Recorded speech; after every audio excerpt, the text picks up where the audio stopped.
여호와의 율법, 여호와의 증거, 여호와의 교훈, 여호와의 계명, 여호와의 도, 여호와의 법, 이렇게 하나님 말씀은 이렇게 이름이 많습니다.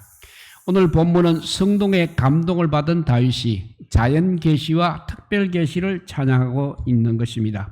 1절에서 6절까지 우리가 읽지 않은 앞의 말씀은 자연 계시에 대한 찬양입니다. 그리고 7절에서 14절은 특별 계시가 바로 하나님의 말씀입니다. 말씀에 대한 찬양이 되겠습니다.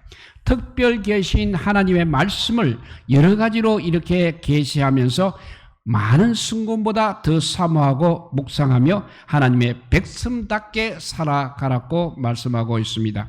하나님의 말씀은 하나님의 자기 계시입니다. 그래서 살아계신 여호와의 입에서 나온 말씀인 것입니다. 우리를 구원하러 오신 예수님도 사람이 떡으로만 살 것이 아니요 하나님의 입으로부터 나오는 모든 말씀으로 살 것이라고 말씀하셨습니다. 하나님의 말씀은 영이요 생명입니다. 그렇기 때문에 구원받은 성도들은 이 하나님의 말씀을 즐거워하며 사모해야 하는 것입니다. 그래서 시편 오늘 19편은 하나님의 말씀을 삶의 중심으로 삼고 살 것을 선포하며 찬양하고 있습니다. 하나님의 말씀에 대해서는 신약성경 디모데후서 3장 16절에서 17절은 이렇게 말씀합니다. 또 너가 어려서부터 성경을 알아나니 성경은 능히 너로 하여금 그리스도 예수 안에 있는 믿음으로 말미암아 구원에 이르는 지혜가 있게 하느니라. 모든 성경은 하나님의 감동으로 된 것으로 교훈과 책망과 바르게 함과 의로 교육하기에 유익하니 이는 하나님의 사람으로 온전케 하며 모든 선한 일을 행하기에 온전케 하려 함이니라 했습니다. 그리고 히브리서도 이렇게 말합니다. 히브리서 4장 12절 13절입니다.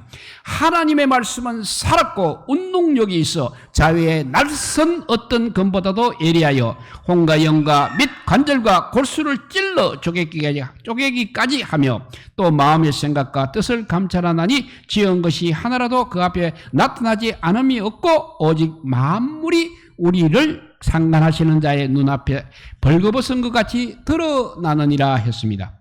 이렇게 말씀을 여러 가지로 계시한 것을 우리는 신구약에서 볼 수 있습니다.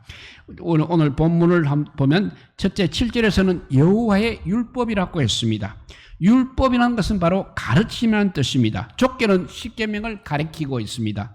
그리고 넓게는 모세의 오경을 가리키고 있습니다. 일반적으로 하나님의 모든 말씀에 대한 구약적 표현이 율법입니다. 그렇지만 지금은 완성이 되었습니다. 그래서 하나님의 말씀은 택함받은 백성들에게는 절대적인 삶의 기준이기 때문에 말씀을 통해서 세상을 보고 해석하고 말씀에 근거하여 하나님 나라 복음을 선포하고 가르쳐야 하는 것입니다. 이렇게 말씀은 구약에서 여호와의 율법, 7절에서 여호와의 율법이요, 또 두 번째는 여호와의 증거라고 했습니다. 하나님께서는 이 말씀을 통해서 하나님 자신과 이 세상과 영원한 세계를 계시하여 알게 하셨습니다.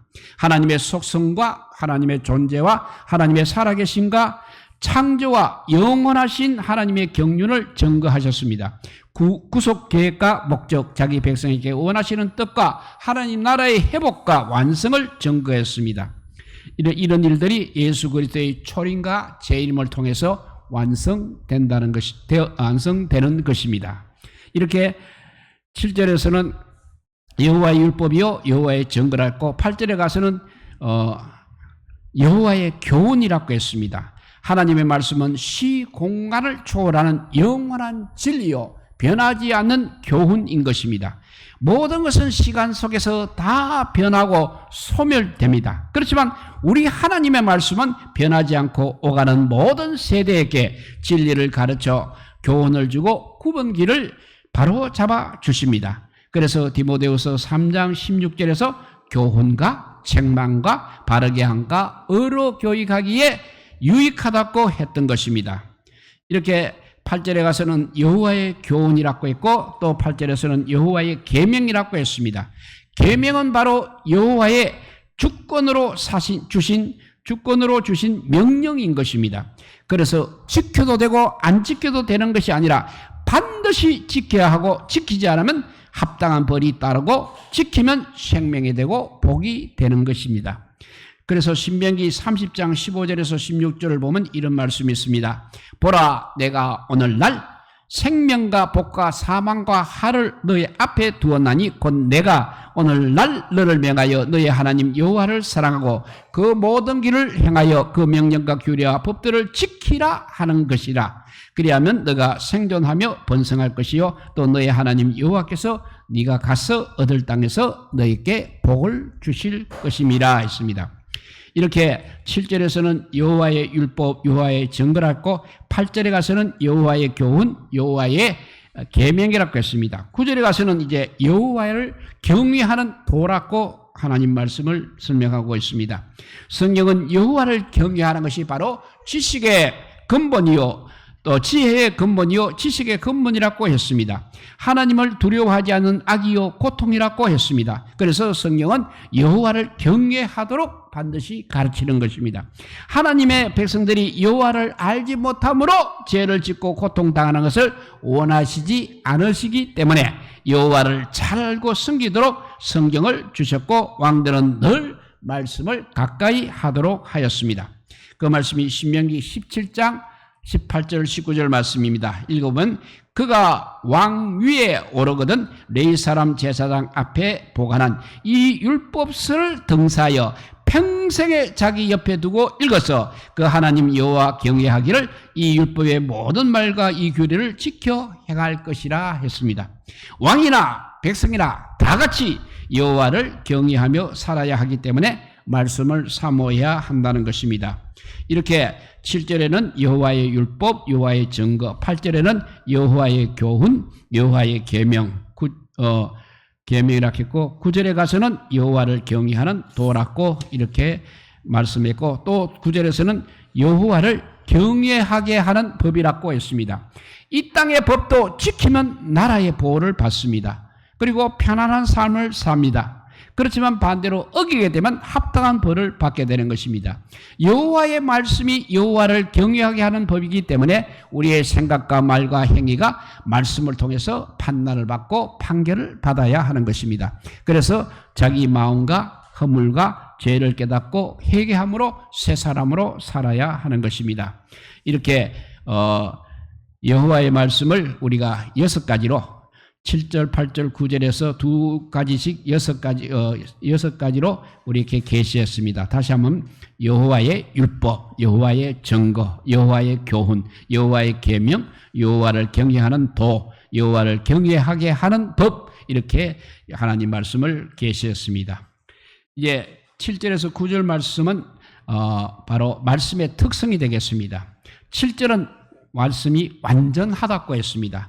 완전하다는 말은 흠 없고 점이 없는 것을 말하고 있습니다. 그러니까 말씀의 완전성과 충족성과 절대성을 말하고 있습니다. 시간이 나면 고치거나 없어지는 그런 세상의 법이나 교훈과는 비교할 수가 없는 것입니다. 완전 무결하기 때문에 죽은 영혼을 소성시키며 완전하게 하시는 것입니다. 성도들의 신앙생활과 규칙으로서 조금도 부족함이 없이 완전한 길로 인도하시는 것입니다. 그래서 예수님은 하늘에 계신 너희 하나님의 너희 아버지의 온전하신가 같이 너희도 온전하라고 했습니다.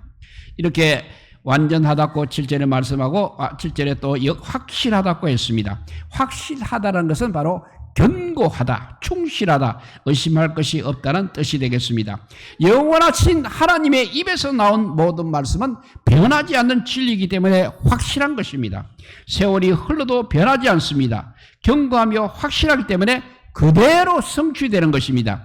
지금까지 말씀대로 다 되었습니다. 앞으로도 그대로 성취되기 때문에 우리는 확실하게 믿을 수가 있는 것입니다. 우리가 믿음으로 제사함 받고 어렵게 되어 하나님의 자녀가 된 것 역시 이것도 확실한 것입니다. 성경대로 예수님은 이제 재림하실 것입니다. 그때 우리는 부활할 것입니다. 새하늘과 새 땅에서 해같이 빛나는 존재가 되어 왕노를 하며 영생을 누리는 것이 확실한 것입니다. 이렇게 7절에서는 완전하고 확실하다고 했습니다. 8절에 가서는 또 정직하다고 했습니다. 정직하다는 것은 바르다, 곧다란 뜻으로 왜곡되거나 거짓된 것이 전혀 없다는 것입니다. 세상의 거짓된 교훈과 달리 여호와의 말씀은 바른 길로 인도하여 살게 하십니다. 거짓되고 왜곡된 삶을 사는 사람들이 말씀을 보고 들을 때 자신의 모습을 보게 되는 것입니다. 삶의 목적을 바르게 알게 하시고 바른 길과 정직한 삶을 가르쳐 주시는 것입니다. 그래서 잘못된 것을 고치고 정직한 삶을 살게 하십니다. 이렇게 7절에서는 말씀의 특성을 완전하다, 확실하다, 정직하다 했고 8절에 가서는 순결하다고 했습니다. 그리고 여기서 순결하다는 것은 바로 불순물이 전혀 없는 깨끗한 상태로 거짓이 전혀 없다는 것입니다. 그래서 기록된 말씀에 무엇을 더하거나 무엇을 빼면 거짓말이 되고 부패하기 때문에 그 말씀을 듣는 사람도 역시 부패하게 되는 것입니다. 그래서 잠언 30장 6절 말씀에 너는 그의 말씀을 더하지 말라. 그가 너를 책망하시겠고 너는 거짓말하는 자가 될까 두려우니라 했습니다. 그래서 말씀을 전하는 사람들은 말씀을 깊이 묵상하고 그 본의에 따라 하나님 앞에서 하나님 나라 중심으로 복음을 선포해야 하는 것입니다. 이렇게 7절에는 완전하다, 확실하다 했고 8절에 가서는 정직하다, 순결하다고 했습니다. 9절에 가서는 이제 정결하고 진실하다고 했습니다. 정결하다는 것은 깨끗하다, 순결하다는 뜻입니다. 순금과 같이 불순한 것이 전혀 없는 100% 순수한 상태를 말하고 있습니다. 진실하다는 것은 거짓이나 잘못이 없는 말씀의 신실함을 말하는 것입니다. 말씀은 순결하여 거짓되거나 잘못된 것이 없습니다. 그러므로 영원히 판단의 규범이 되는 것입니다. 그래서 하나님의 말씀은 오류나 거짓이 없습니다.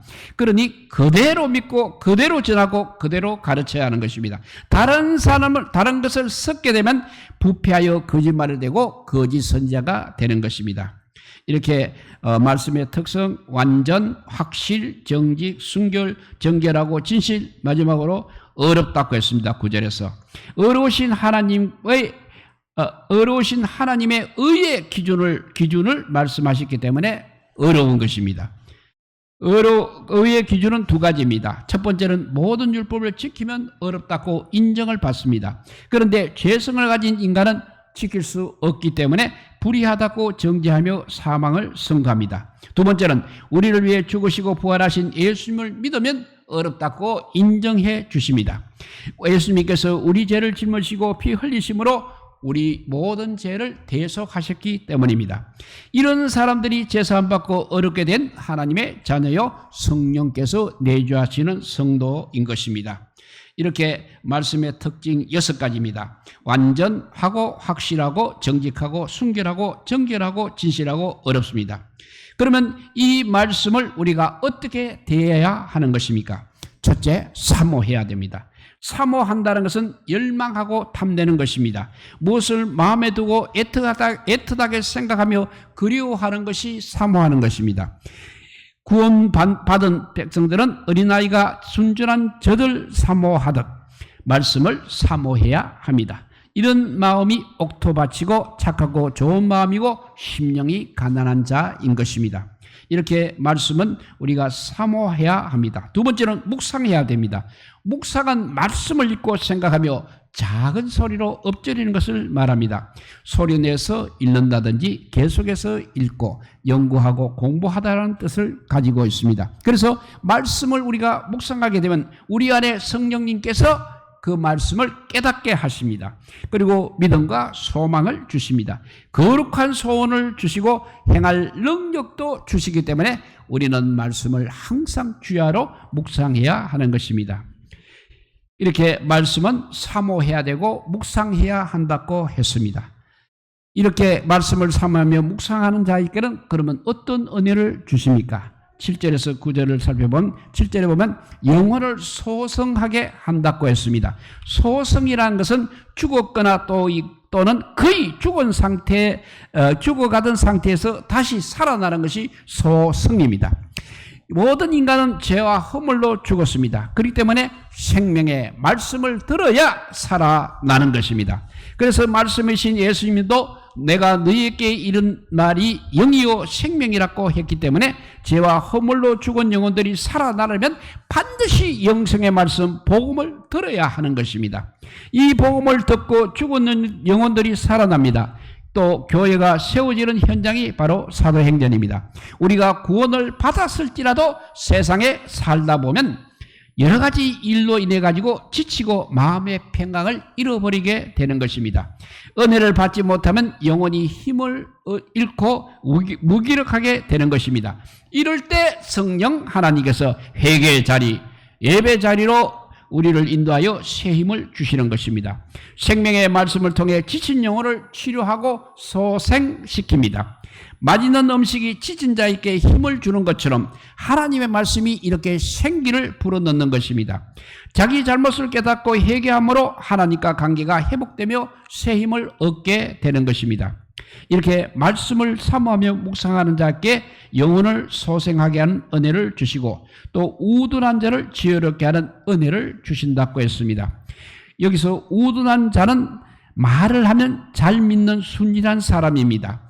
겸손한 자나 열린 마음을 가진 자입니다. 이런 마음으로 말씀을 들어야 믿음이 생긴다는 것입니다. 하나님을 경외하는 지혜를 가짐으로 죄의 유혹에 빠지지 않게 되는 것입니다. 하나님과 친밀하게 교제하며 순종함으로 복을 누리는 것입니다. 이렇게 말씀을 사모하고 묵상하는 자에게는 첫째, 영혼을 소성하게 하는 은혜를 주신다고 했었고, 두 번째, 우둔한 자를 지혜롭게 하는 지혜를 은혜를 주십니다. 세 번째는 마음을 기쁘게 하는 은혜를 주십니다.